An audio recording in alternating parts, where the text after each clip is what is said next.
Estamos de nuevo reunidos para juntos compartir la palabra del Señor. En este día precioso que nos regala nuestro Señor, estamos contentos de poder compartir la palabra con ustedes. Esta semana estamos en una semana con un horario distinto en nuestra iglesia local. Estamos realizando una semana de oración.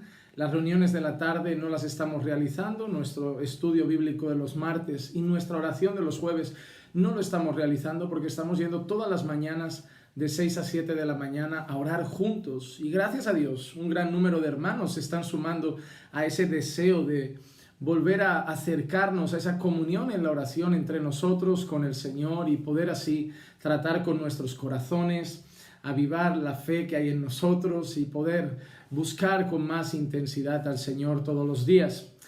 Pero aprovechando que estamos haciendo esas mañanas de oración, en mi corazón no quería tampoco que las personas de la iglesia que están acostumbradas también a estar los martes en el estudio bíblico no tuvieran esa palabra de los martes donde reflexionamos en las Escrituras.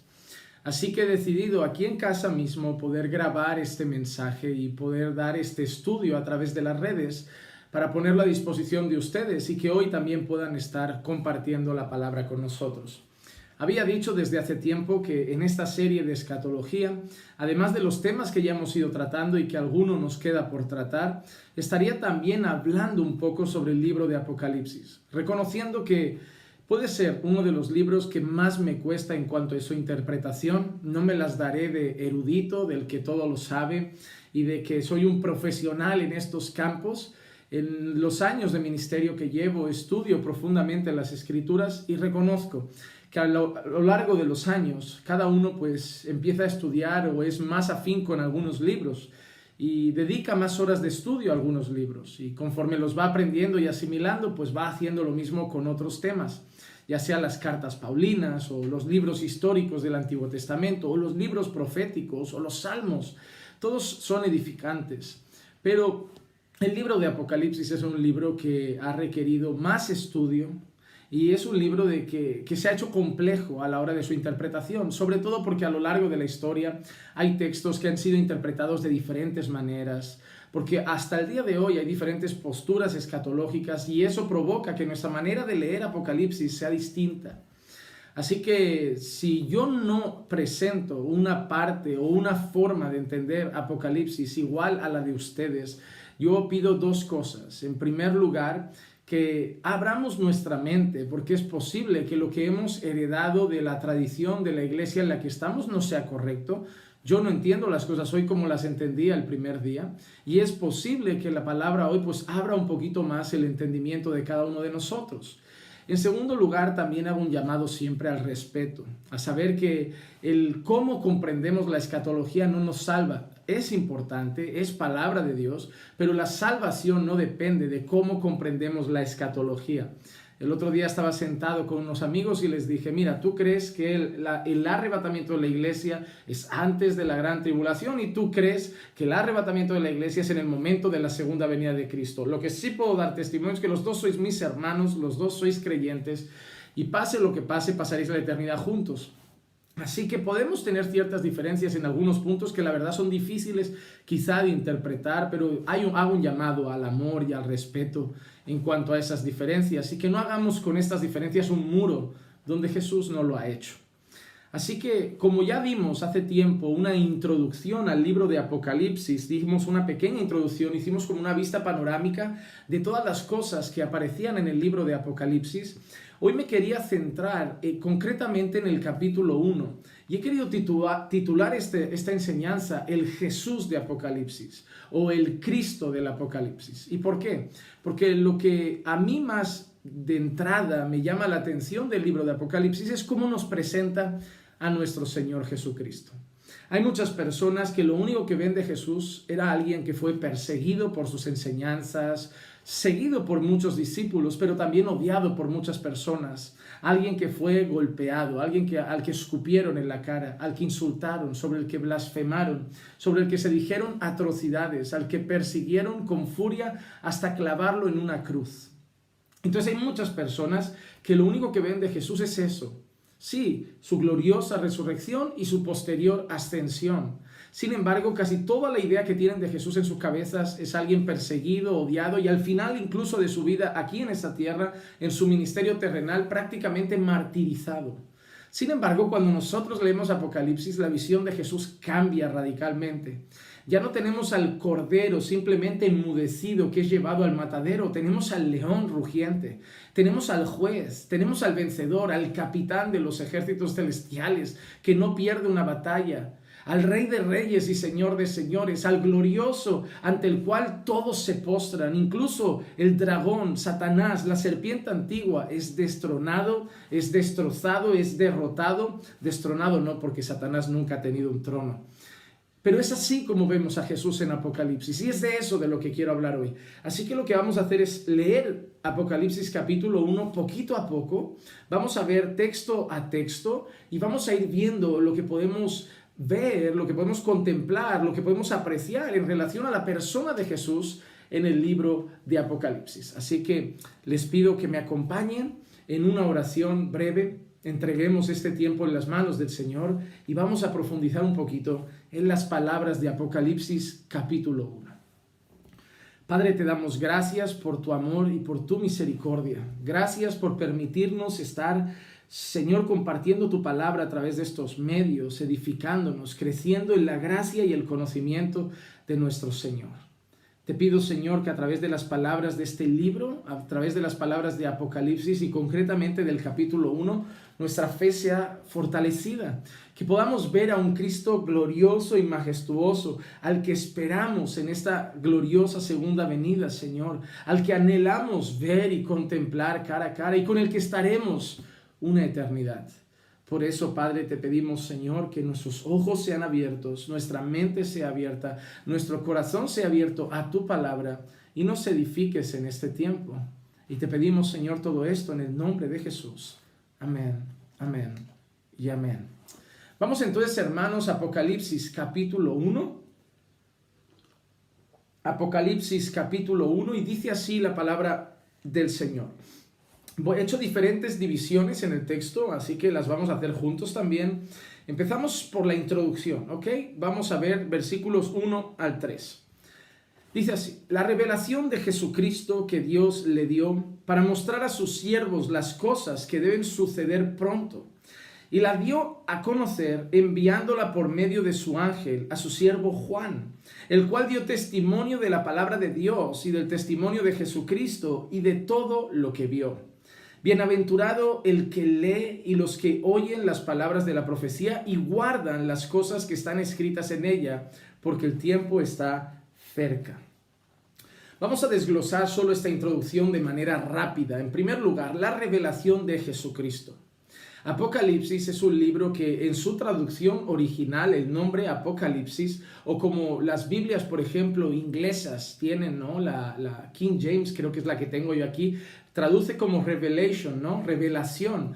Lo que realmente significa la palabra Apocalipsis es como quitar el velo, descubrir algo, sacar algo a la luz que estaba cubierto y tapado. Por eso el concepto de revelación. ¿Y de quién vienen las palabras de Apocalipsis? ¿De quién vienen esta revelación? ¿De quién viene esta visión que ve Juan en Patmos? Esto viene de Jesucristo. No son palabras de hombres, no son palabras de otros apóstoles que le dijeron a Juan, no son palabras de otros maestros judíos, son palabras de Jesucristo. Es la revelación de Jesucristo. ¿Y a quién va dirigida? ¿A quién va dirigida? Dice que Dios la dio para mostrar a sus siervos las cosas que deben suceder pronto. El objetivo principal de Apocalipsis no son los incrédulos. El destino principal de las palabras de la revelación de Apocalipsis no son los inconversos. El destino principal de las palabras de Apocalipsis son los creyentes para mostrar a sus siervos. A sus siervos. Y esa expresión de sus siervos no habla de la creación, no habla del ser humano, habla de los creyentes. El destino de las palabras de Apocalipsis son los creyentes. Por eso me gustaría recordar a las personas que cuando ustedes toman las cartas a las 7 iglesias Y toman ese fragmento que dice, estoy a la puerta y llamo, si alguno oye y abre, entraré y cenaré con él y él conmigo. Cuando ustedes usan ese texto para un incrédulo, sabiendo que ese texto es para sus siervos, para creyentes, y en ese texto es evidente porque está hablando carta a las 7 iglesias, a creyentes, sí, con deficiencias, sí, iglesias con fallos, con errores, con cosas que deben ser corregidas, con palabras de aliento, pero también palabras de corrección. Y a una de esas iglesias el Señor les dice, me habéis dejado a la puerta. Me habéis dejado fuera mi enseñanza, mi doctrina, todas las palabras que he traído las estáis dejando ahí, dejadme volver a entrar. Poned otra vez dentro mis principios, mis fundamentos, el evangelio. Eso es lo que está enseñando. Pero muchos tuercen esa palabra y la usan a un inconverso, como que Dios está picando a la puerta del corazón del no creyente. Eso es sacar un texto de contexto. Las palabras de Apocalipsis van principalmente dirigidas a los siervos del Señor, a los creyentes. ¿Y qué quiere mostrar? Primero, revelación de Jesucristo para sus siervos. ¿Y qué quiere hacer? Mostrarles las cosas que van a suceder pronto. Y yo quiero hacer una parada rápida para recordar algo. Apocalipsis no es un libro futurista para nosotros. Cuando el Señor da Apocalipsis, da la revelación del Apocalipsis a Juan en Patmos, le dice que le quiere mostrar cosas que van a suceder pronto. Entonces, cuando las personas recibían el Apocalipsis en aquel entonces, la revelación en aquel entonces, ellos entendían que habían cosas que iban a suceder pronto. Hermanos, yo quiero decirles que hoy en día, cuando nosotros leemos Apocalipsis, debemos saber que hay cosas en este libro que ya han sucedido y cosas en este libro que están por suceder. No podemos mirar Apocalipsis como algo que todo tiene que pasar. Nada ha pasado, todo tiene que pasar. Evidentemente no es así. Cuando nosotros leemos las cartas a las 7 iglesias, son iglesias que en aquel momento estaban pasando cosas. Incluso algunas de esas iglesias, el Señor les dice, porque echarán a algunos de vosotros en las prisiones. Está hablando con las iglesias, con lo que van a pasar sus siervos pronto, situaciones que van a vivir pronto. La iglesia de Esmirna, la iglesia de Tiatira, la iglesia de Éfeso, la iglesia de Laodicea, entre otras. Entonces, no todo lo que está en el libro de Apocalipsis para nosotros es futuro. Muchas cosas son pasadas y otras cosas obviamente están por suceder. Cuando nosotros leemos Apocalipsis, no podemos leer como Apocalipsis como si fuera un libro que se ha revelado hoy para nosotros, para nuestro futuro, sino que es un libro que se reveló hace como 2000 años para los siervos del Señor, para los que entonces iban a empezar a vivir cosas que estaban escritas en ese libro, y otras cosas no las llegarían a vivir y nosotros quizás sí las viviremos. Así que Apocalipsis es la revelación de Jesucristo para sus siervos, para mostrar cosas que iban a suceder pronto. Dice, y la dio a conocer por medio de su ángel a su siervo Juan. Jesucristo para sus siervos, para mostrar cosas que van a suceder pronto a través de Juan, el apóstol Juan, que se encuentra exiliado en Patmos. El Señor habla a través de su siervo para su iglesia. Así lo ha hecho siempre. Las palabras que nosotros tenemos el Pentateuco escrito por Moisés, tenemos cartas paulinas, las cartas de apóstol Pedro, tenemos la carta de Santiago. Entonces tenemos palabras escritas por hombres, pero reveladas, inspiradas por Dios. Dice, el cual dio testimonio de la palabra de Dios y del testimonio de Jesucristo y de todo lo que vio. Juan no habla de algo que le han contado. Juan habla de algo que ha recibido directamente de Jesucristo y que ha visto, que el Señor le ha permitido contemplar. Y dice, bienaventurado el que lee y los que oyen las palabras de la profecía y las guardan. Y guardan las cosas que están escritas en ella, porque el tiempo está cerca. Entonces, no solo bienaventurado el que oye esas palabras, ni bienaventurado solo el que las lee, sino el que las oye, el que las lee, pero sobre todo el que las guarda, el que las guarda. Y recordamos, la palabra bienaventurado es una palabra que significa dichoso hasta lo sumo, feliz, feliz, feliz. Aquel que lee las palabras de Apocalipsis y las guarda, es bienaventurado, es dichoso. Así que Apocalipsis, hermanos, y espero que lo sepan, no es un libro para que el creyente tenga miedo. No es un libro de amenazas para el cristiano. Mira lo que viene, ten miedo, asústate, ten pavor, ten temor. No es un libro que trae dicha, porque es un libro que cuenta la historia de un rey vencedor, no de un pueblo de sus siervos castigados y derrotados. No, habla de los siervos que pasarán aflicción, pero saldrán victoriosos. Habla de nuestro rey vencedor que volverá y vencerá la batalla, tal y como ha prometido. Entonces es un libro, revelación de Jesucristo a través de Juan para sus siervos, para mostrarles las cosas que han de venir pronto, porque el tiempo está cerca y es bienaventurado el que las lee, las oye y las guarda. Vamos a seguir ahora. Saludo y adoración. Versículos 4 al 6. Vamos a ver un saludo y adoración que vemos en esta escena. Ahora ya entra Juan. Versículo 4. Juan a las 7 iglesias que están en Asia. ¿A quién? A las 7 iglesias que están en Asia. Obviamente tenemos muchos pasajes en Apocalipsis que aplican a todos los creyentes, pero el destino final de las primeras palabras, sobre todo de Juan, son mensajes concretos a unas iglesias que se encuentran en Asia. Y Juan saluda de la misma manera que vimos saludar, por ejemplo, a Pablo. El saludo normalmente no era que Dios os bendiga. El saludo normalmente era que gracia y paz. Gracia y paz. Vemos también eso mucho en las cartas de Pablo al principio. Saludando yo, Pablo, junto a Timoteo, gracia y paz de nuestro Señor sea con vosotros. Y en las despedidas igual, que la gracia y la paz de nuestro Señor Jesucristo y la comunión de su Espíritu Santo sea con todos vosotros. Ahí Juan empieza a saludar de la misma manera. Gracia a vosotros y paz de aquel que es y el que era y el que ha de venir. Recuerdan, gloriosa la eternidad de Cristo. Ahí empezamos a ver algunas cosas que reflejan la persona, la personalidad, los atributos de nuestro Señor Jesucristo. ¿De quién es esa gracia y esa paz? Podría haber dicho de nuestro Señor Jesucristo, como muchas veces hace el apóstol Pablo, pero Juan dice algo precioso, del que es, el que era y el que ha de venir.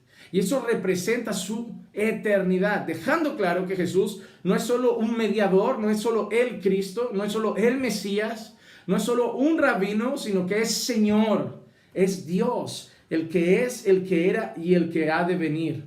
Y de los 7 espíritus que están delante de su trono y de Jesucristo, el testigo fiel, el primogénito de los muertos y el soberano de los reyes de la tierra, al que nos ama y nos libertó de nuestros pecados con su sangre. Al que nos ama y nos libertó de los pecados, de nuestros pecados con su sangre. E hizo de nosotros un reino y sacerdotes para su Dios y Padre. A él sea la gloria y el dominio por los siglos de los siglos. Amén. Así que vemos el saludo de Juan, presentando ese saludo en nombre de Cristo. El nombre incluso menciona de los 7 espíritus que están delante de su trono. Y luego Juan empieza a decir, ¿a quién? A nosotros, a los que nos ha amado, a los que nos ha perdonado los pecados por medio de su sangre. De nuevo Juan recordando el sacrificio expiatorio de Jesús en la cruz del Calvario por su pueblo. Y luego nos recuerda lo que ha hecho al habernos perdonado de nuestros pecados por su sangre y al habernos amado, automáticamente hizo de nosotros un reino de sacerdotes, reyes y sacerdotes, un reino y sacerdotes para Dios. Y luego culmina con esa palabra maravillosa, a él sea la gloria y el dominio por los siglos de los siglos, por los siglos de los siglos. Quiero leer rápidamente Éxodo 3, 14 y 15. Dice, y dijo Dios a Moisés, yo soy el que soy. Y añadió, así dirás a los hijos de Israel, yo soy, me ha enviado a vosotros. Dijo además a Dios a Moisés, así dirás a los hijos de Israel, el Señor, el Dios de vuestros padres, el Dios de Abraham, el Dios de Isaac y el Dios de Jacob, me ha enviado a vosotros. Este es mi nombre para siempre y con él se hará memoria de mí de generación en generación. Es curioso cómo Dios se presenta a Moisés, cómo quiere que Moisés presente al Dios que lo envía hacia el pueblo. Yo soy, es como decir, Él es, yo soy, yo no existo, yo soy. Eso muestra origen, muestra creación en Él. No que Él es creado, sino que toda la creación parte de Él. Todo viene a existencia porque Él es. Él no existe. Realmente la frase a veces que decimos Dios existe no es del todo correcta. Dios no existe, Dios es. Y Él ha hecho que todo venga a existencia, porque la expresión yo soy demuestra eternidad, el principio de todas las cosas. A mí nadie me ha puesto aquí, a mí nadie me ha traído aquí, a mí nadie me ha hecho, a mí nadie me ha fabricado, a mí nadie me ha formado, me ha traído a existencia. Yo soy, antes de mí no había nada. Y lo que hay después de mí, yo lo he hecho, yo lo he creado por mi poder. Entonces así se presenta Dios a Moisés y quiere que así se presente al pueblo. Yo soy, me ha enviado. El Dios de vuestros padres Abraham, Isaac y Jacob. Yo soy, ese es mi nombre. Y es curioso la expresión que hemos leído en Apocalipsis. El que es, el que era y el que ha de venir. Esa expresión, el que es. Hermano, recuerda siempre, Dios no existe, Dios es. Dios es. Él ha traído nuestra vida a existencia. Yo existo, tú existes, mi cámara existe, mi casa existe, ha sido creada, ha sido formada, ha sido construida. Pero Dios no, Dios es el principio de todas las cosas, el origen, la fuente de todas las cosas. En Éxodo 19:6 encontramos unas palabras que también hemos visto en el libro de Apocalipsis, en ese versículo. Y vosotros seréis para mí un reino de sacerdotes y una nación santa. Estas son las palabras que dirás a los hijos de Israel. Y vosotros seréis para mí un reino de sacerdotes y una nación santa. ¿Qué hemos leído antes en Apocalipsis? El que nos amó y perdonó nuestros pecados con su sangre y nos ha hecho un reino y sacerdotes. En Éxodo dice, y seréis para mí un reino de sacerdotes y una nación santa. Pero eso no se queda solo en Apocalipsis y en Éxodo. En el Nuevo Testamento volvemos a encontrar palabras como pueblo adquirido por Dios, nación santa, real sacerdocio. El Señor nos ha dado esa nueva realidad para nuestra vida.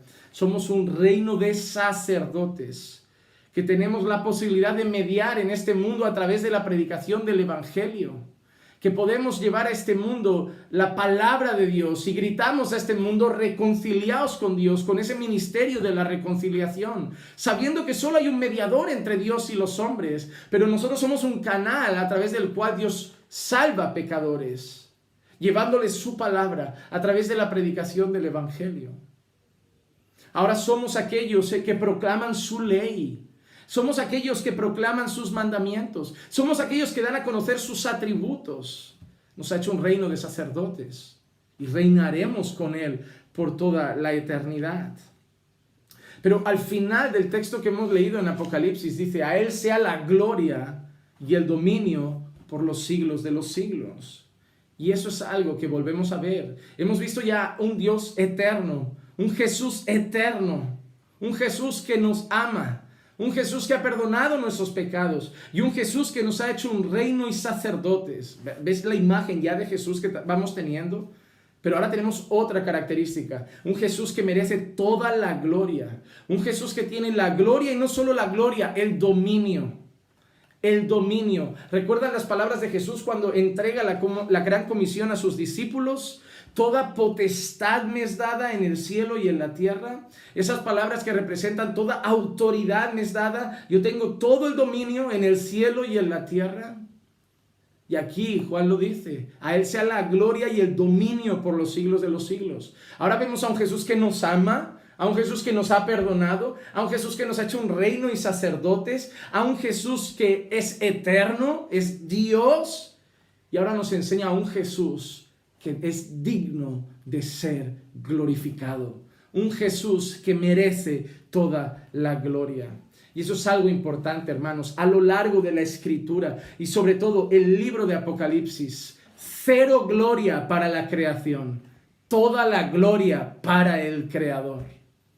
Cero gloria para la creación, toda la gloria para el Creador. Hermano, hoy hay muchos, por llamarlo de alguna manera, ladrones de gloria. Ladrones de gloria, y digo en cierta manera porque nadie puede eclipsar al Señor. Nadie puede ni siquiera hacerle un mínimo de sombra a nuestro Señor, pero hay personas que parece que están queriendo brillar más que Jesucristo en sus iglesias, en sus ministerios. ¿Te has encontrado estas personas que vienen y te cuentan, porque yo oré, yo ayuné, yo hice 30 días de ayuno, 40 semanas de oración y mi esposo vino a los pies de Cristo, pero gloria sea a Dios? Ellos al final dicen, pero gloria sea a Dios, pero se llevan el mérito, sus ayunos, sus oraciones, su espiritualidad, como si ellos fueran los superhéroes cristianos y espirituales. No, hermano. Si tu marido viene a los pies de la cruz, es gloria a Dios. No a tus oraciones. Tus oraciones no salvan a tu marido. Hay que orar por tu esposo, tu esposa y tus familiares, pero es Dios quien salva. Hay que orar por las cosas, pero es Dios quien hace las cosas. Si tú piensas que la gente se salva por nuestras oraciones, sería muy sencillo. Hoy me doblaría aquí, oraría por mi familia y por mis seres queridos, sabiendo que eso garantiza su salvación. Pero yo clamo, yo ruego al único que puede salvar, al único que puede tocar sus corazones y al único que por lo tanto merece toda la gloria y el honor.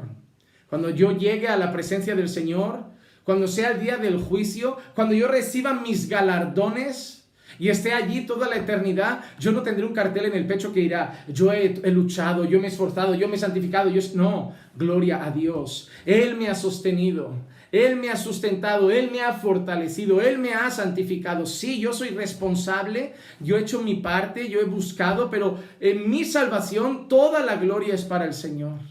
Porque todo lo bueno que yo he hecho, si yo he orado, si yo me he santificado, si yo he luchado con el pecado, es porque Dios pone en nosotros el querer y el hacer para su beneplácito.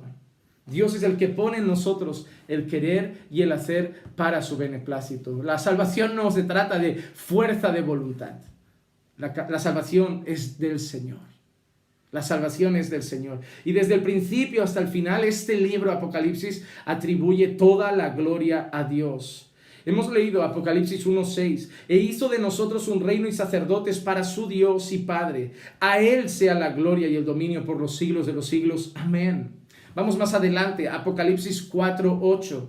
Y los 4 seres vivientes, cada uno de ellos con 6 alas, estaban llenos de ojos alrededor y por dentro. Y día y noche no cesaban de decir, Santo, Santo, Santo es el Señor Dios, el Todopoderoso, el que era, el que es y el que ha de venir. De nuevo esa expresión y esa adoración al que es Santo, Santo, Santo.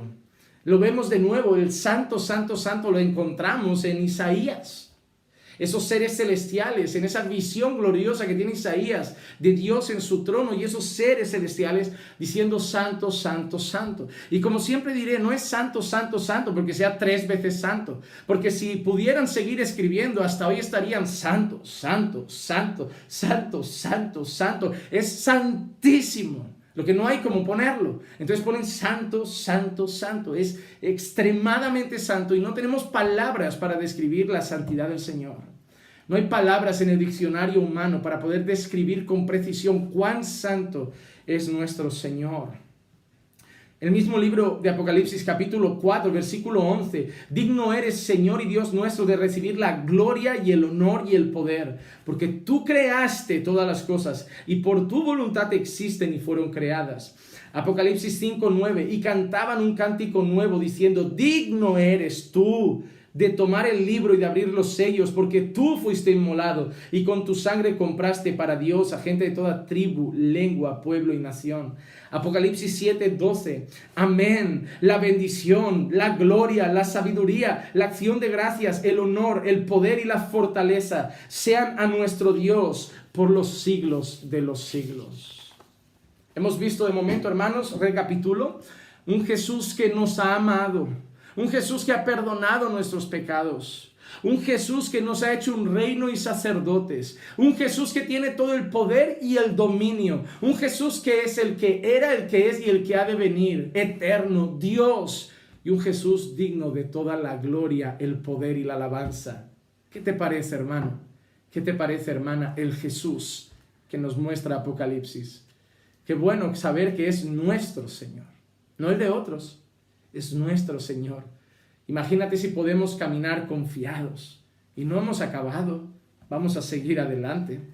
Dice así, el versículo 7, vemos otra característica de nuestro Señor. Mira qué dice, he aquí, viene con las nubes y todo ojo lo verá, aun los que le traspasaron, y todas las tribus de la tierra harán lamentación por él. Sí, amén. Me gusta cuando vemos la palabra amén al final de muchas frases de Apocalipsis. Es un contundente y un rotundo sí, Señor. Aquí no hay vuelta de hoja, aquí no hay argumento, esto no es a lo mejor, esto no es posible, esto es sí, Señor, amén.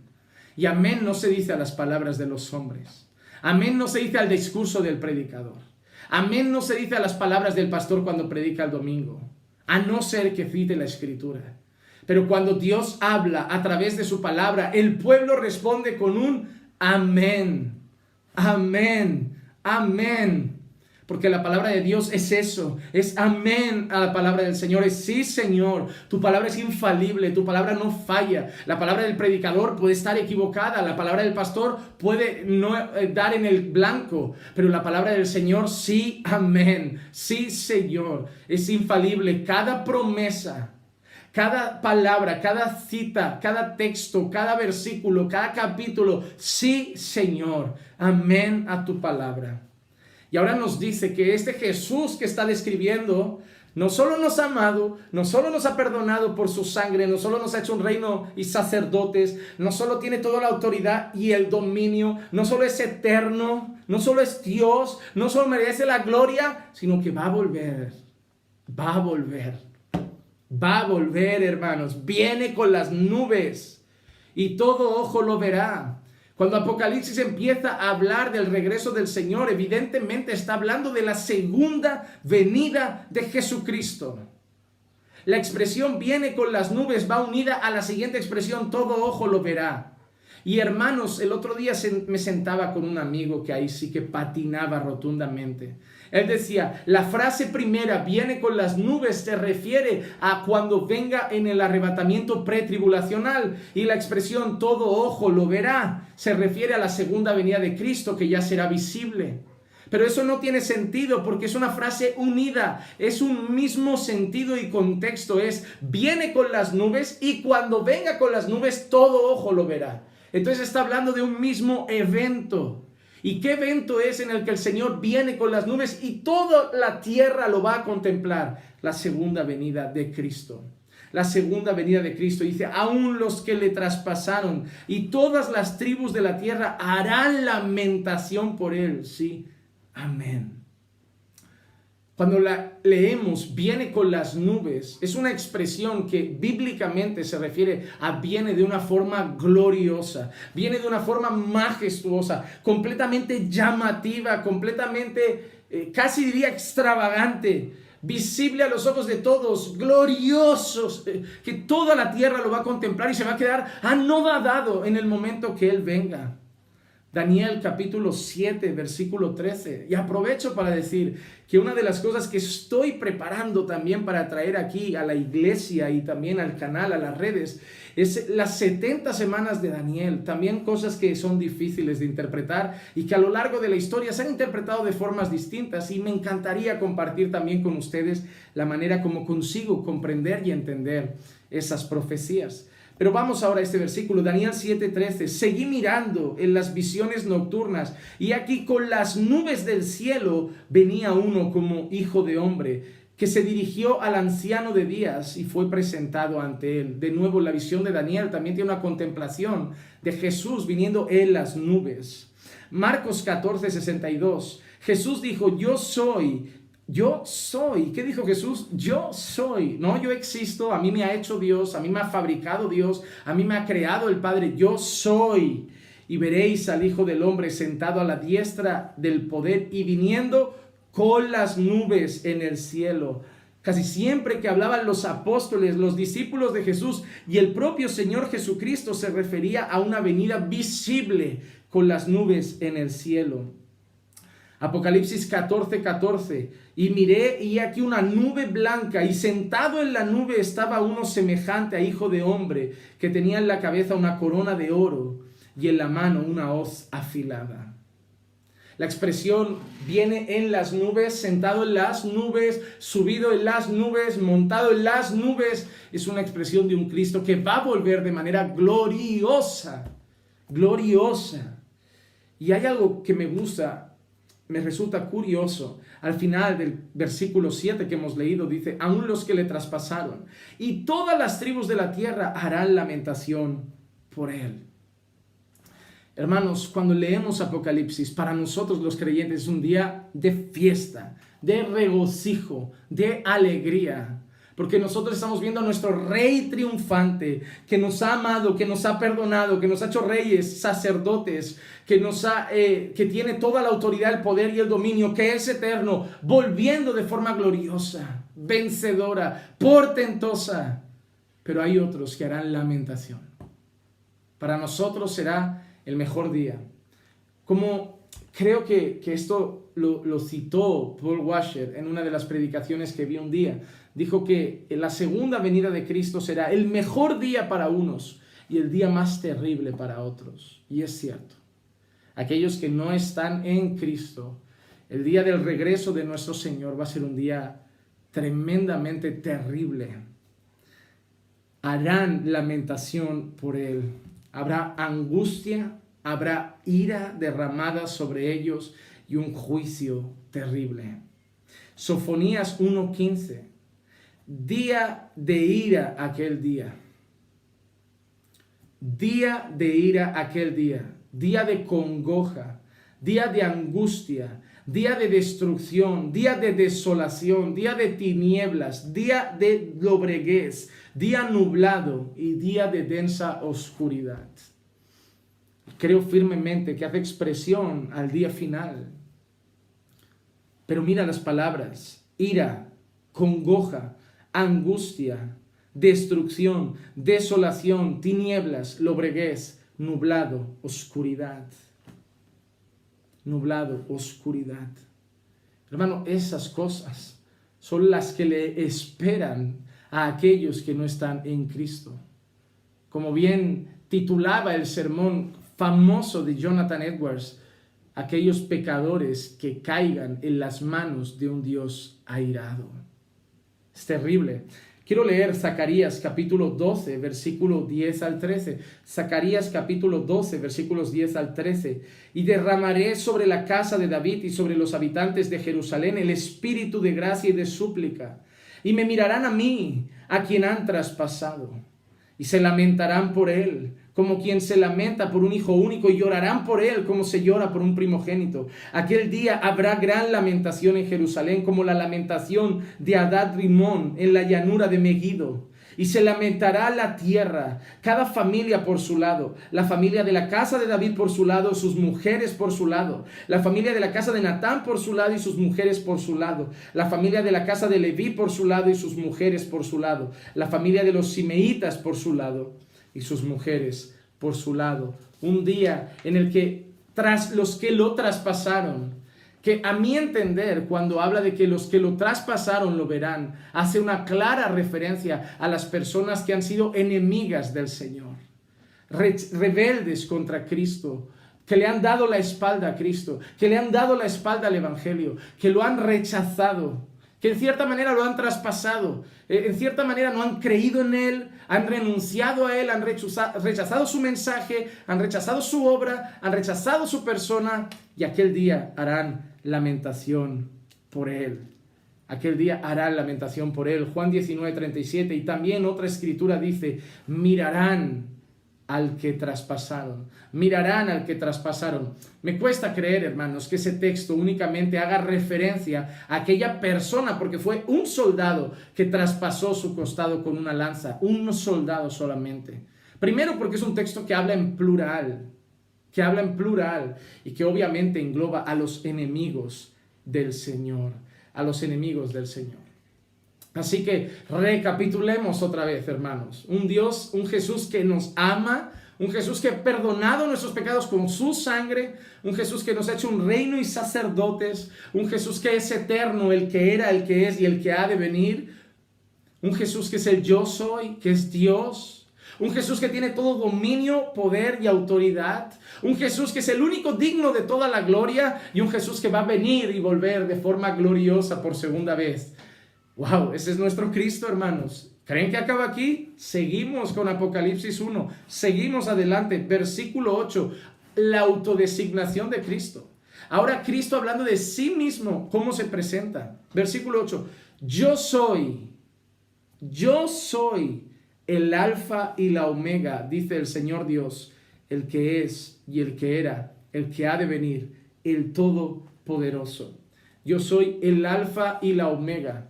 Y muchas veces esto va unido a otra expresión, el principio y el fin.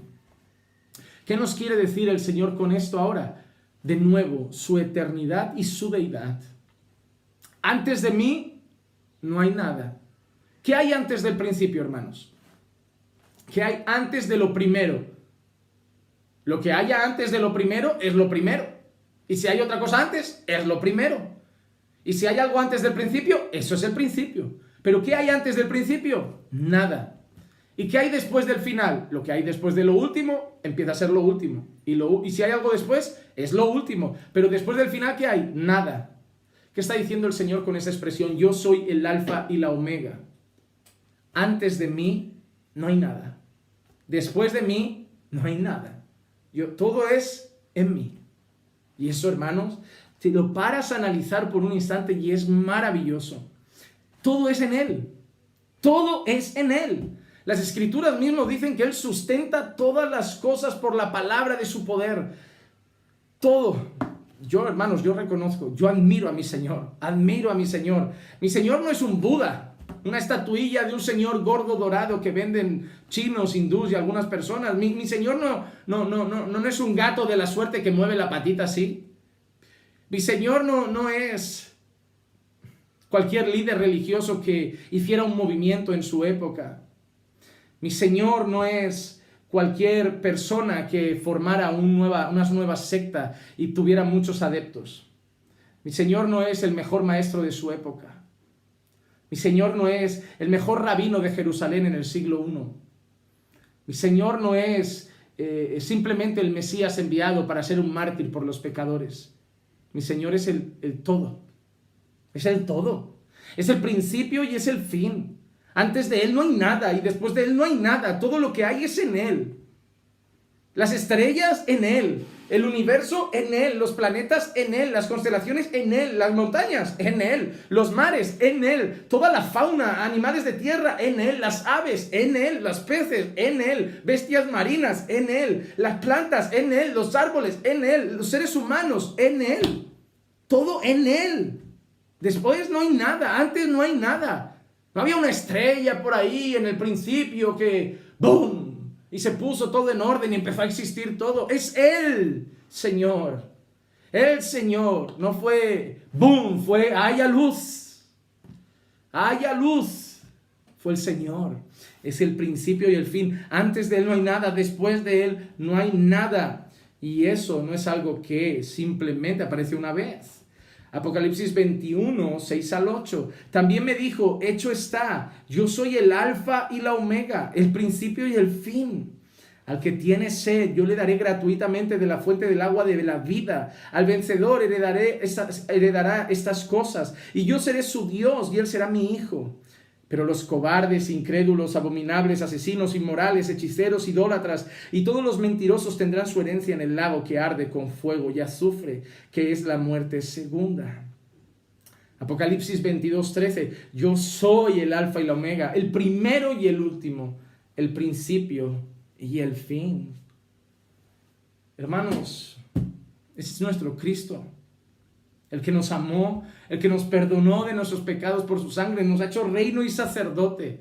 El que tiene el dominio, el poder, la autoridad en los cielos, en la tierra y debajo de la tierra. Toda potestad la tiene Él. El que era, el que es y el que ha de venir. El principio y el fin, el alfa y la omega, el primero y el último, el glorioso, portentoso, majestuoso, que va a volver, que gobierna sobre todo. Ese es nuestro Cristo. Ese es nuestro Señor. da fuerzas, ¿verdad?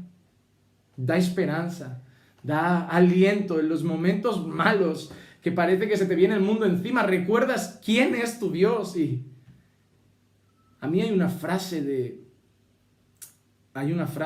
creo que fue el apóstol Pedro, ahora no estoy seguro, pero creo que citaría a Pedro, que dijo, yo sé en qué Dios he creído. Yo sé en qué Dios he creído. Y es verdad, hermanos. Sabemos en qué Dios hemos creído. Y saber quién es nuestro Dios y saber cómo es nuestro Dios nos hace caminar confiados.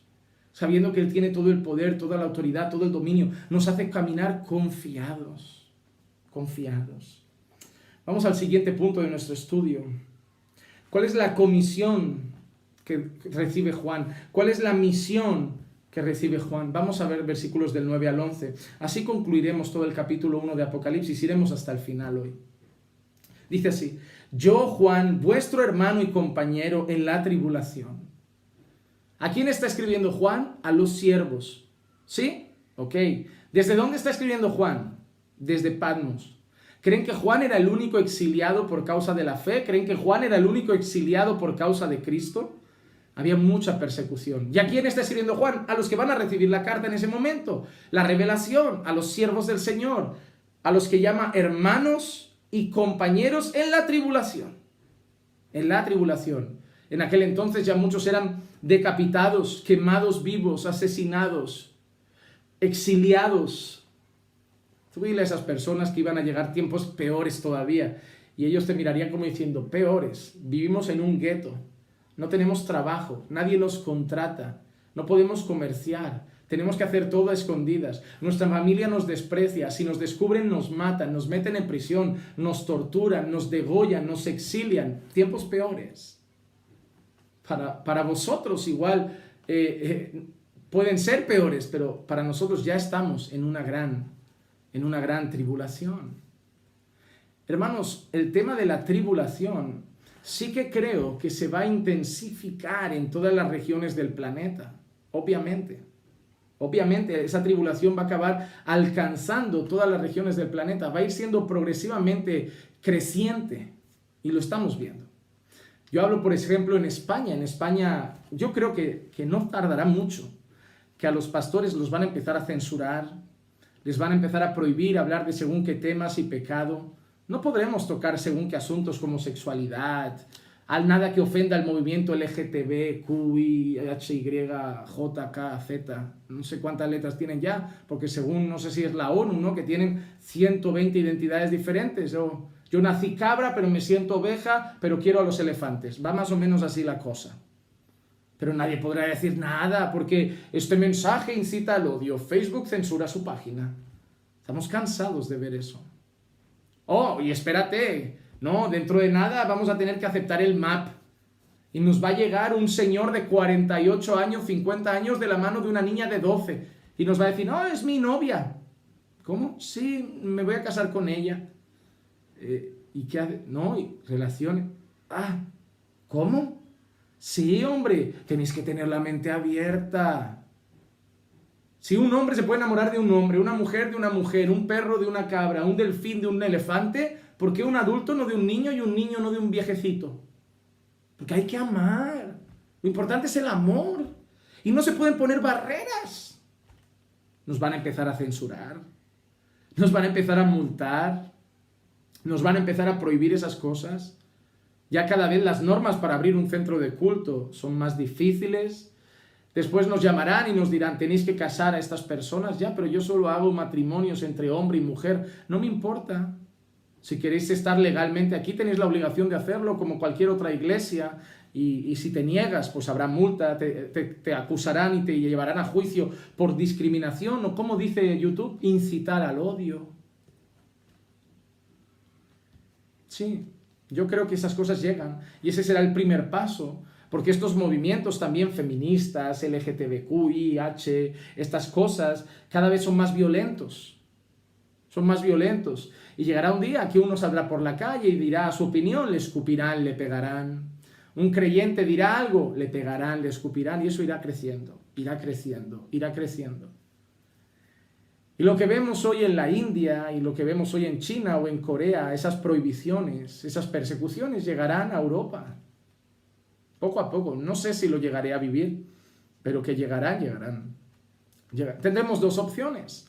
O ser teólogos liberales y aceptarlo todo como hace la teología liberal. No, hay que adaptarse a la cultura, hay que adaptarse a los tiempos. Ahí tienes a N.T. Wright y a algunos loquillos. O ser fieles a la Escritura y pagar el precio. En aquel entonces Juan sabe que sus hermanos ya están pagando el precio. Sus hermanos ya están perdiendo la vida. Sus hermanos ya están perdiendo a la familia. Sus hermanos ya están perdiendo a los seres queridos. Hermanos, no vienen tiempos fáciles para la iglesia. No vienen tiempos sencillos. Las cosas se complican. Todo empieza por leyes que aprietan más el cerco y hacen las cosas más difíciles. Y luego acaba creciendo hacia otro lado. Hermano, es tiempo de orar. Es tiempo de ayunar. Es tiempo de suplicar, clamar. Es tiempo de vivir de rodillas ante Dios, hermanos. Porque debemos seguir firmes en todo eso. En medio de todas esas circunstancias debemos prevalecer. Debemos estar firmes. Van a tener que empezar muchos a educar a sus hijos en casa, no por elección, sino por supervivencia. Porque sus hijos en la escuela van a ser educados de una manera perversa y no van a tener otra opción que educarlos en casa, si quieren guardar sus corazones y sus mentes de información perversa, lasciva y moral. O van a tener niños como los que hay hoy ya, de 12 años, teniendo sexo, fumando, drogándose, bebiendo alcohol, como si eso fuera la vida, siendo críos, que ni el cuerpo desarrollado tienen. Es lo que hay, hermanos, pero la cosa se va a intensificar. Pero Juan está escribiendo a sus hermanos y compañeros que están en la tribulación. En el reino y en la perseverancia en Jesús me encontraba en la isla llamada Patmos a causa de la palabra de Dios y del testimonio de Jesús. Juan dice que está en Patmos y Juan dice, yo no estoy aquí porque tenga deudas, no estoy aquí porque me haya rebelado contra el emperador, no estoy aquí porque me haya rebelado contra el imperio, no estoy aquí por mi mala conducta. Juan dice, estoy aquí exiliado en Patmos, pasando mis últimos días y muriendo solo prácticamente por causa de la palabra de Dios. Y en el versículo 10 dice, estaba yo en el Espíritu en el día del Señor. El día del Señor tiene dos connotaciones en las Escrituras. A veces se utiliza la expresión el día del Señor para referirse al día del juicio, el día final. Y por otro lado, el día del Señor en las Escrituras, sobre todo en el Nuevo Testamento, el libro de los Hechos y algunos textos más, representan el primer día de la semana. El día del Señor representa el primer día de la semana, concretamente el domingo. Entonces, aquí el apóstol Juan dice, estaba yo en el día del Señor. Si hubiera sido otro día, por ejemplo, el Sabbat, Juan se hubiera referido a él como en un día de reposo, en un día de reposo. Pero la expresión en el día del Señor hace referencia a eso. Siguiente día, el primer día de la semana. Estaba en el Espíritu en el día del Señor y oí detrás de mí una gran voz, como sonido de trompeta, que decía, escribe en un libro lo que ves y envíalo a las 7 iglesias, a Éfeso, a Esmirna, a Pérgamo, a Tiatira, a Sardis, a Filadelfia y a Laodicea. Hermanos, hay una cosa curiosa y importante. El apóstol Juan trae lo que vio. Escucha una voz como de trompeta, es una expresión a la voz de Dios, muchas veces una voz, no sé cómo suena, no me pregunten. Yo me gustaría que esas personas que vienen y me dicen, Dios me ha dicho, pastor, Juan Manuel, Dios me ha dicho que te diga, y me encantaría saber cómo suena, pero nunca me responden. Ah, no, lo ha puesto en mi corazón. Ah, pues, ojo, que el corazón es engañoso. No vaya a ser que seas tú, tu carne, el enemigo. No me da garantía, así que lo siento mucho, pero tienes que oír. No. Yo confío en su palabra, esta sí que es infalible, esta no tiene dudas, no tiene errores. Pero aquí Juan dice que ha oído la voz del Señor como una voz de trompeta y dice que escriba lo que ve. En el Antiguo Pacto, sobre todo, y en algunas ocasiones del Nuevo Testamento lo vemos, el Señor daba esas visiones a sus siervos para comunicar un mensaje a su pueblo y a su iglesia. vemos profetas teniendo visiones, vemos Pedro incluso teniendo un éxtasis en un instante, en un momento, y aquí vemos a Juan teniendo una visión. Pero vamos a ser honestos, no vemos a todos los creyentes teniendo visiones, no vemos a todos los discípulos contando visiones, ni siquiera vemos a Timoteo contando visiones, a Tito contando visiones, a Epafrodito contando visiones, a Filemón contando visiones y a otros personajes. Vemos algunas visiones. Y lo que siempre me ha resultado curioso es porque en nuestros días cada domingo hay visiones, cada semana hay visiones y lo peor es que no se ponen de acuerdo. Te digo una cosa, hermano, si tú juntas todas las visiones que se dan en todo el mundo en una sola semana, se contradicen. El Señor me ha mostrado que va a pasar eso y otro te dice, el Señor me ha mostrado que va a pasar eso y no se ponen de acuerdo. Si pusiéramos en una mesa todas las visiones que se dan en las diferentes iglesias, verían ustedes que se contradicen. ¿Y Dios se contradice? Obviamente no, pero tenemos que adaptar algo. Vivimos en tiempos de charlatanería, donde el Señor dice que vendrán muchos con mitos, con leyendas y con visiones, dice el Señor, fruto de su estómago y de su carne. Fruto de la carne. Aquí Juan dice que lo que él escribe es lo que ha visto y el Señor le da una misión. Esto va para las 7 iglesias. Vemos otros casos de visiones. Daniel 8:2. Cuando miré en la visión, sucedió que al mirar yo me encontraba en la ciudad de Susa, que está en la provincia de Elam, y vi en la visión que yo estaba junto al río Ulai. Isaías 6:1. En el año de la muerte del rey Usías, vi yo al Señor sentado sobre un trono alto y sublime, y la orla de su manto llenaba el templo. O como hemos dicho, Hechos 10:10. Tuvo hambre y deseaba comer, pero mientras le preparaban algo de comer, le sobrevino un éxtasis. Así que el Señor, a lo largo de la historia, se ha comunicado en ciertas ocasiones a través de visiones claras y detalladas, no generales, claras y detalladas, concisas, con un mensaje claro y para el pueblo. Y normalmente eran para el pueblo en general. Pocas veces las visiones verán que sean individuales. La gran mayoría eran para el pueblo del Señor en general. Y la otra cosa que hemos visto en el texto de Apocalipsis es la expresión sonido de trompeta. Y como digo, es una expresión que se usa para la manera en que Dios también se comunica, para referirse a la voz de Dios como algo imponente y portentoso. Vamos a ver otros textos que lo podemos leer. Éxodo 19:6. Y aconteció que al tercer día, cuando llegó la mañana, hubo truenos y relámpagos y una densa nube sobre el monte y un fuerte sonido de trompeta. Y tembló todo el pueblo que estaba en el campamento. Éxodo 19:19. El sonido de la trompeta aumentaba más y más. Moisés hablaba y Dios le respondía con el trueno. Esa expresión, el sonido de trompeta, muchas veces hace referencia a la voz del Señor. Tanto es así que el pueblo del Señor empezó a usar un instrumento similar a la trompeta y al sonido de la trompeta para comunicar a veces estados de alarma, llamadas de atención, cuando venían soldados o cuando querían reunir a toda la congregación y toda la asamblea del pueblo, hacían sonar eso, lo que comúnmente conocemos como shofar. Nosotros vemos, por ejemplo, Levítico 25:9. Entonces tocarás fuertemente el cuerno del carnero el 10º día del 7º mes. En el día de la expiación tocarás el cuerno por toda la tierra. Porque era la manera como el Señor llamaba la atención de su pueblo. Mira ese sonido de trompeta, es Dios llamando la atención de su pueblo, es Dios llamando la atención de Moisés. Así que se quedó así hasta el punto de que ese cuerno de carnero, conocido como hoy comúnmente como shofar, se utilizaba en diversas ocasiones. A veces, como digo, para llamados a la guerra, preparados para la batalla, aviso de llegada de enemigos o querer congregar al pueblo, o en tipo de festividades también se utilizaba muchas veces. Josué 6:5. Y sucederá que cuando toquen un sonido prolongado con el cuerno de carnero y cuando oigáis el sonido de la trompeta, todo el pueblo gritará a gran voz y la muralla de la ciudad se vendrá abajo. Entonces el pueblo subirá, cada hombre derecho hacia adelante. Es muy curioso. Aquí en Barcelona, una iglesia con muy mal fundamento, antibíblica, hereje, herética, perdidísima. Una iglesia de estas modernas, de estos movimientos apostólicos y raros que están en el centro de Barcelona. Cuando se trasladaron al centro de Barcelona, hacían esto, tomaron el texto de Josué y se pusieron dicen ellos que era un acto profético, a dar vueltas por la ciudad y dando un grito. Hermanos, les voy a decir una cosa. no mistifiquen las cosas del Señor.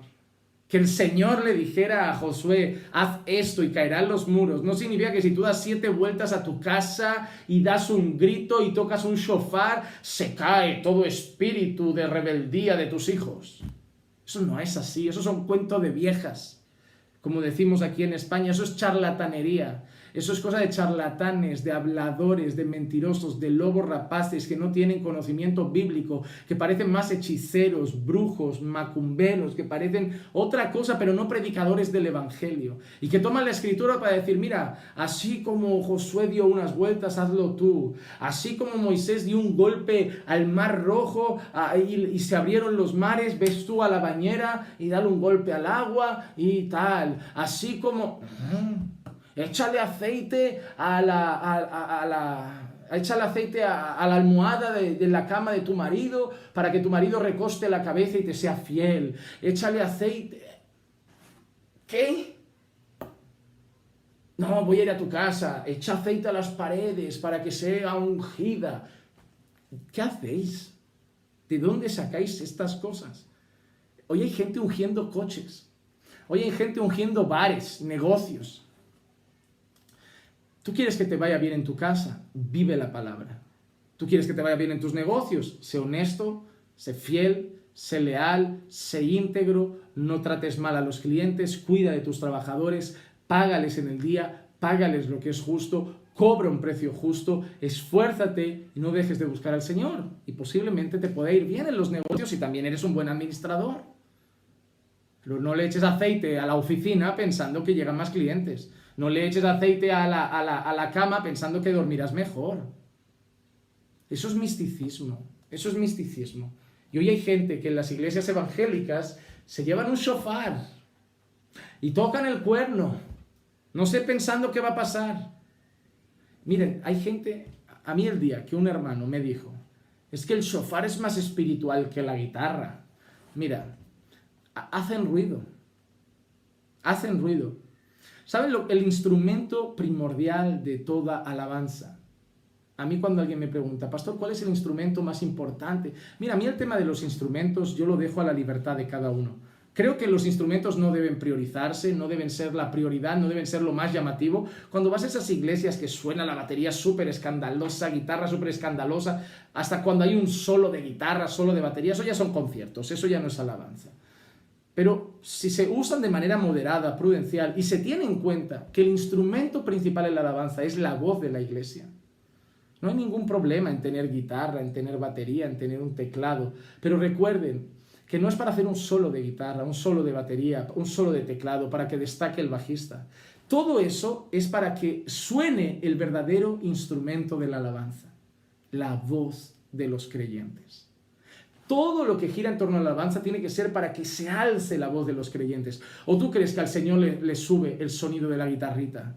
Que el Señor está en una... ¡Oh, mira qué guitarra! ¡Mira qué solo! Me ha tocado un fa, un do sostenido. ¡Oh, qué maravilla de tecladista! Cuando el tecladista toca, madre mía, el cielo se para. No, lo que sube al Señor, lo que agrada al Señor es nuestro cántico, nuestros salmos, nuestros himnos, nuestros cánticos espirituales. Eso es lo que da honra al Señor, exalta al Señor, glorifica al Señor. Lo otro, eso es para acompañar, que repito, no tiene nada de malo. A mí no me parece mal, yo no creo que tenga nada en contra del tema de los instrumentos. Como digo, usados con sobriedad y en su justa medida. He ido a iglesias, tristemente, que no escucho ni las voces del ruido que hacen los instrumentos. Pero me gusta y creo que es parte de lo que la Biblia nos enseña, que el instrumento principal es la voz de los hermanos. Y por tocar un shofar, el culto no se hace más espiritual. Porque hay gente tocando el shofar y luego predicando herejías. Hay gente con una túnica con la bandera de Israel que hasta se pone un kipá y se deja una barba así y enciende un menorá y luego cuando habla son puros judaizantes que niegan así la gracia del Señor. Entonces, no importa cuántos elementos judíos pongas en una iglesia, lo importante es la verdadera y fiel predicación del Evangelio. Isaías 58:1, mira que vemos también, clama a voz en cuello, no te detengas, alta tu voz como trompeta, Declara a mi pueblo su transgresión y a la casa de Jacob sus pecados. En este caso, hablando de cómo debería ser un profeta dirigiéndose al pueblo. Alza tu voz como trompeta.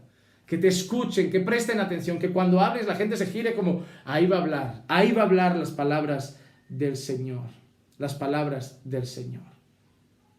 Entonces, debemos saber también que, a mi entender, Juan probablemente escribe Apocalipsis, redacta Apocalipsis en el mismo instante o inmediatamente después de tener esas visiones. No creo que Juan tenga esas visiones y años después se ponga a escribir el libro de Apocalipsis. Considero, a la luz de las Escrituras, que Juan recibe la visión y automáticamente escribe el mensaje. Apocalipsis 10:4. Después que los 7 truenos hablaron, iba yo a escribir, cuando oí una voz del cielo que decía, sella las cosas que los 7 truenos han dicho y no las escribas. O Apocalipsis 1:19. Escribe pues las cosas que has visto y las que son y las que han de suceder después de estas. Las cosas que has visto y las que son y las que han de suceder después de estas. Y ahora quiero seguir adelante. Me queda poquito, hermanos, reconozco, me quedan un par de páginas. Me aguantan un minutito y ahí terminamos. De los versículos 12 al 16, ahora volvemos a poner los ojos en Jesús. Es como que empieza hablando Juan, presenta a Jesús, vuelve a decir quién es Él, para lo que está escribiendo, vuelve a presentar a Jesús, para dejar en todo momento Juan que el protagonista de esa carta Apocalipsis es Jesucristo. Y vamos a ver versículos 12 al 16, y para mí esto es uno de los textos más conmovedores. Y me volví para ver quién era la voz del que hablaba conmigo. Juan escucha, no sabe quién es y se vuelve para ver quién era.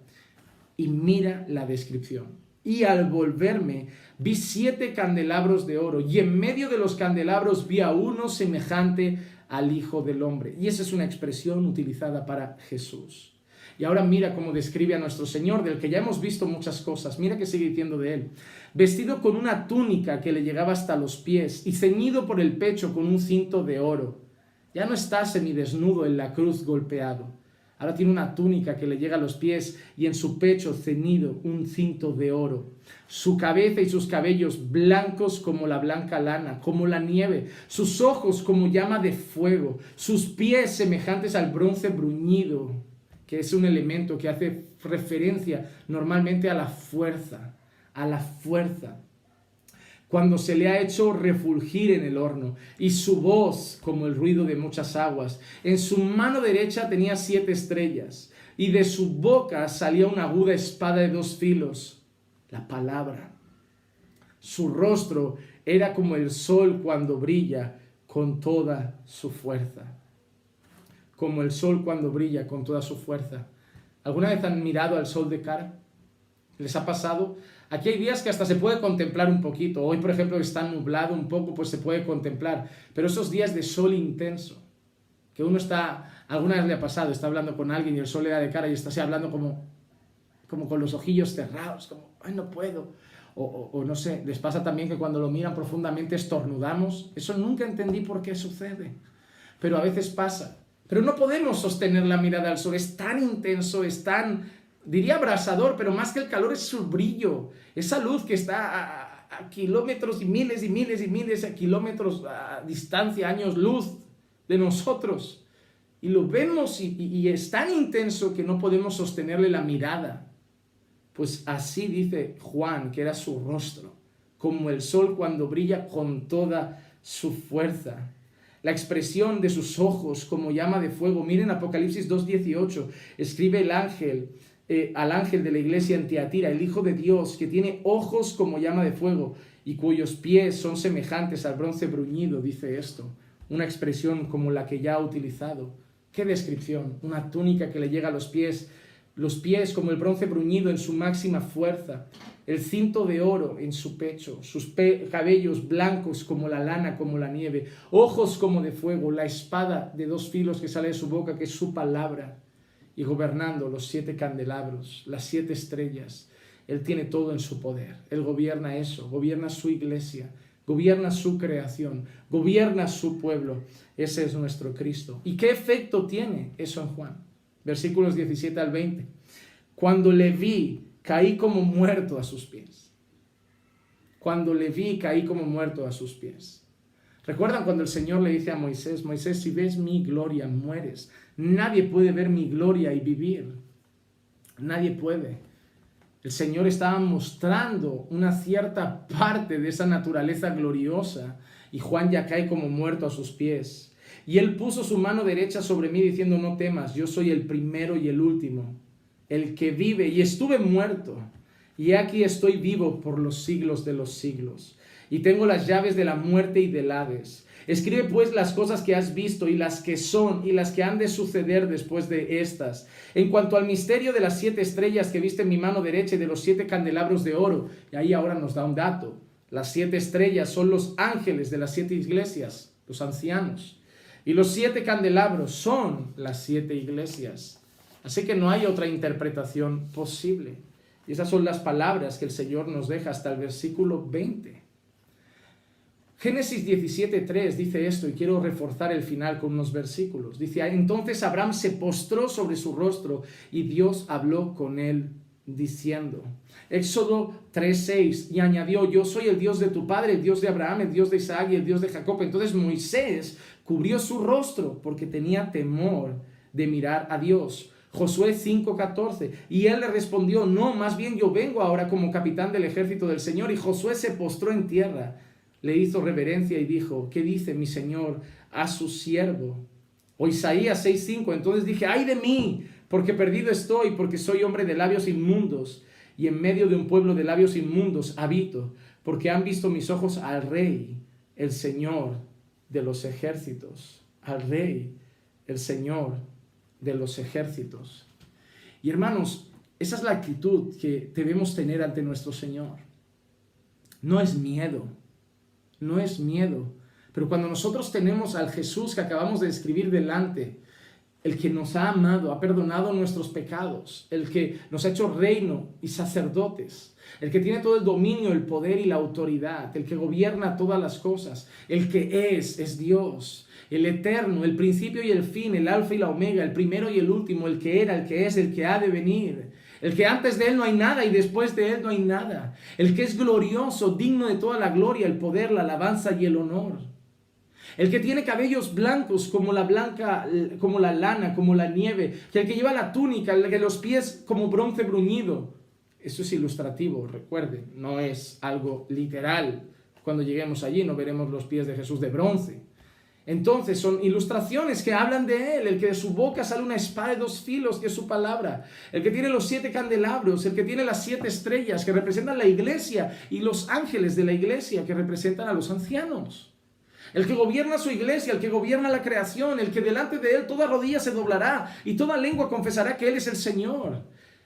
Ese es el Dios al que adoramos, ese es el Dios al que servimos, es el Dios que gobierna y es el Dios que va a volver en las nubes de forma gloriosa, visible a por su pueblo. Y aquellos que lo odian, son rebeldes contra él y contra su palabra y lo rechazan, se lamentarán y harán duelo intenso, porque será día de ira, de nubes, de tinieblas, de enojo, de castigo, de juicio para los que han sido rebeldes contra él y su palabra. ¿Y qué actitud debemos tener ante este glorioso Cristo del Apocalipsis?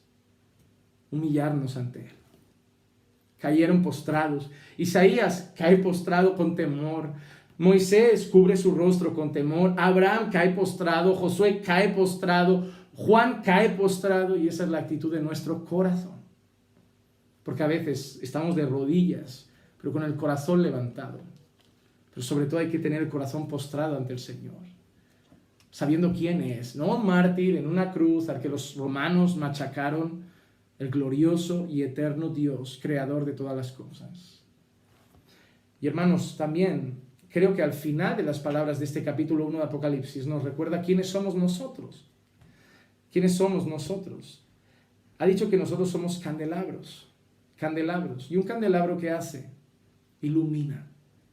El candelabro se usa para dar luz cuando hay oscuridad. El candelabro se usaba para iluminar el camino, para iluminar una sala, para iluminar un cuarto, para iluminar una zona del templo, para iluminar.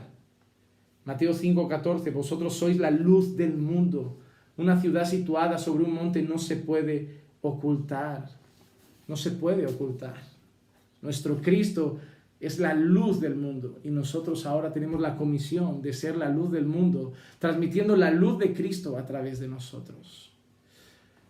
Este es el Cristo de Apocalipsis y espero y deseo que esto te dé fuerza y confianza sabiendo que este Cristo cuida de ti, guarda tu vida, te protege, te ama, te ha perdonado y te vendrá a buscar, y que gobierna y que reina y que te mira y que te contempla y que ve tus acciones, escucha tus oraciones, atiende tus palabras. Este es tu Rey, glorioso, glorioso y vencedor. Vamos a orar. Padre, te damos gracias por tu palabra que un día más, Señor, nos edifica, nos habla al corazón. Gracias, Señor, por presentarnos a este maravilloso Cristo glorioso y vencedor. Qué confiantes estamos sabiendo que tenemos a nuestro capitán delante, a nuestro Rey de reyes y Señor de señores, a nuestro Señor y Salvador, que reina sobre todas las cosas, que tiene todo el dominio y el poder y nada puede impedir que haga su voluntad. Gracias por nuestro Rey. Gracias por Él, Señor, que esta palabra traiga fuerza y consuelo a mis hermanos, a los siervos del Señor, a mis compañeros en este tiempo, en esta tierra, donde somos peregrinos, caminando hacia nuestra eternidad gloriosa contigo. Fortalece a mis hermanos, fortalece su fe. Ayúdalos, Señor, a que esta palabra traiga esperanza, consuelo y ánimo a sus corazones. Te lo pido en el nombre de Jesús. Amén, amén y amén. Hermanos, hasta aquí la enseñanza de hoy. Que la gracia y la paz de nuestro Señor Jesucristo sea con todos y cada uno de ustedes. Y recuerden que los amamos en el Señor.